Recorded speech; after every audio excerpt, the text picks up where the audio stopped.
Well, here we are, and we're back with an exciting interview today with Nabeel Qureshi. Again, he's the author of Seeking Allah and Finding Jesus, a devout Muslim encounters Christianity.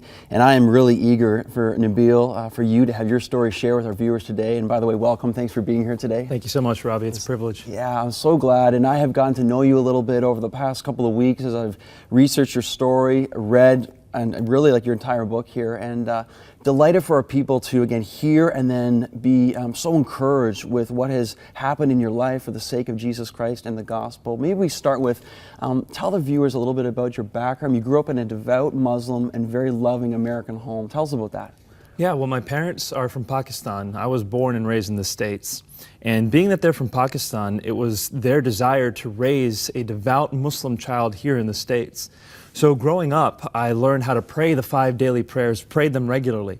By the age of 5, I had memorized the last 7 chapters of the Quran and recited those regularly in my 5 daily prayers.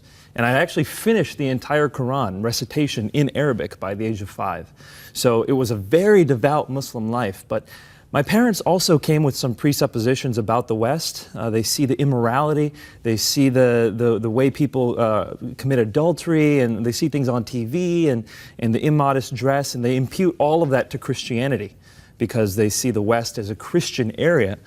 So not only was it me practicing Islam, but they had also kind of taught me to defend myself against Christianity. And that's a common thing for Muslims around the world to come to the West with. And so growing up then, I was a devout Muslim, yes, but I was also trained with arguments to challenge and respond to the gospel. How did that affect your childhood then growing up compared to like other American kids? You've kind of spoken that a little bit, but just flesh that out a little bit more. Well, you know, what I really noticed was for us, Islam was our identity. Like we knew Islam, we were Muslim, and that's what we were representing wherever we went. My parents really had no choice. My mother, she would wear the burqa, so obviously whenever someone saw her, immediately they're thinking Islam. And I realized that the other kids didn't really own their faith. Yeah, they might call themselves Christian, yeah, they might go to church, but that didn't affect the way they lived. It didn't affect the way they thought. And so that was something that made us even more proud. As Muslims, we thought, we are following the true God. He affects and permeates every aspect of our lives. Whereas in the West, people realize their faith is false, and that's why it doesn't really affect the way they live. That's kind of how we subconsciously thought.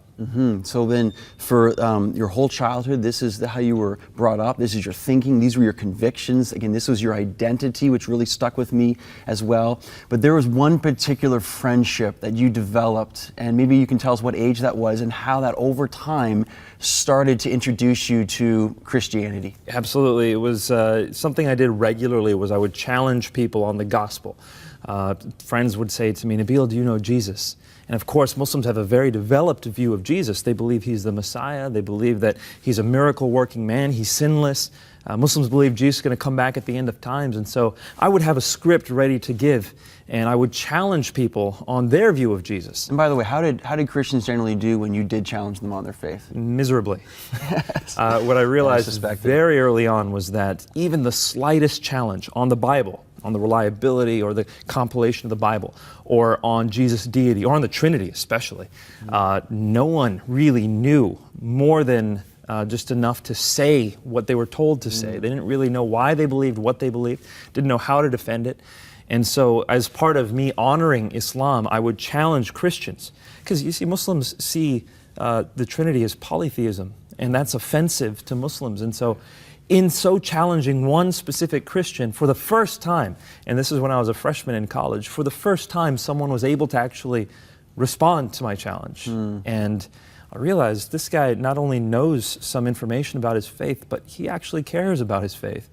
And so we developed this friendship that resulted from me challenging him on the Bible. And that's how I began to get introduced to the power and truth of the gospel. His name was David, is that right? And I love about in your book how you talk about David was loving to you, patient with you, became a friend to you, which meant so much to you. It wasn't just this all just about this one conversation. There was more of the heart of Christ behind that. Maybe talk about that a little bit. Yeah, I really do think that, well, I believe what Jesus says. Jesus says that unless you're willing to pick up your cross and follow me, you are not worthy of me.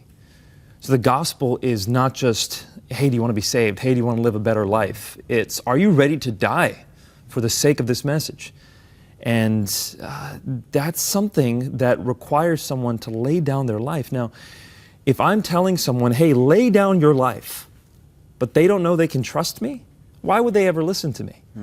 You need to have a relationship with someone when you're sharing the gospel with them, if they're going to hear it.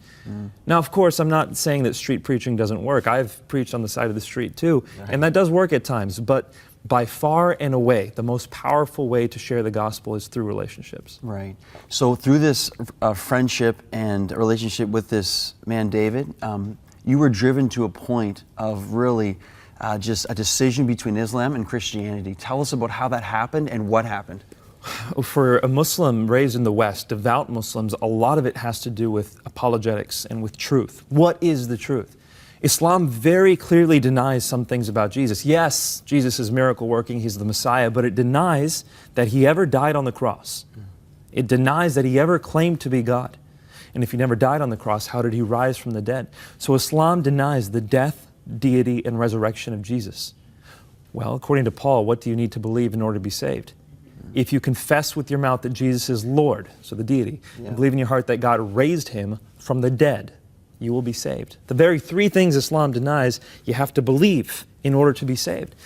And so for me, it was a matter of trying to prove that those things didn't happen in order to establish the case for Islam. Well, as I was trying to disprove those things, I realized the evidence for Jesus' death, deity, and resurrection was very strong. So that must have been difficult for you again in your devout faith at the time, and all of a sudden some restlessness began? It wasn't overnight. It took years for me to see this evidence and for it to compile and for the tectonic shifts to happen in my mind. And when I realized the evidence was strong, then I turned my eyes to Islam and I said, how strong is the evidence for Islam? And to my shock, it was far weaker. When I leveled the same criticisms I had leveled on Christianity on Islam, the foundation fell apart. And so that's when it became a matter between me and God of actually asking Him to show me the truth. So how did you actually come to Christ? Dreams were a fundamental part of what God used, and that's even, as Muslims grew up, they take dreams very seriously. Tell our viewers about that. It's fascinating, exciting. Well, for Muslims, most Muslims don't believe they can commune with God. Some modern Muslims do, and some Sufi Muslims do, but generally in history and the way that Islam has traditionally been taught, is God is kind of removed from you. And the only way you can really get guidance directly from Him is through dreams. And Muslims have a prayer, it's called Salat Istikhara, where they specifically ask God to give them dreams for guidance. And so I ask God for visions and for dreams, and I'm not alone in that. Approximately 50 to 70% of former Muslims who are now Christians came partially through visions and dreams. Wow, that's awesome. And you had one very specific dream. Tell us that. This dream was the one that convinced me. I had one that was very symbolic, and then I had a follow-up dream, and I also had a vision, but this dream was powerful. In this dream, I was standing at the threshold of a narrow door. Now, this door was just wide enough to fit me, and just tall enough to fit me. I mean, in my dream, it was like, wow, this door is narrow. And at the other side of this doorway was a room that was set with a feast. And people were sitting down in nice clothes at these round tables, and it was like a wedding feast. And I knew in my dream that that room was heaven. I wanted to get into that room, but I couldn't, because at the other end of the doorway was my friend David. Now, he wasn't blocking me per se, he was looking forward. In fact, all the people in the room were looking forward, waiting for the owner or the speaker to come and start the event. But I couldn't get in because he was blocking the way, and so I looked at him and I said, David, I thought we were going to eat together. And he says, you haven't responded. And in the dream, right there, I knew I needed to respond to the invitation David was giving me in order to come into heaven. But this is where it got crazy. When I woke up, I told my friend David the dream. And he said, Nabeel, this dream is so clear. Just go to Luke chapter 13. And I went to Luke 13 for the first time. I had never been to Luke 13 before. And when I opened it up, there was a section there that was titled, The Narrow Door.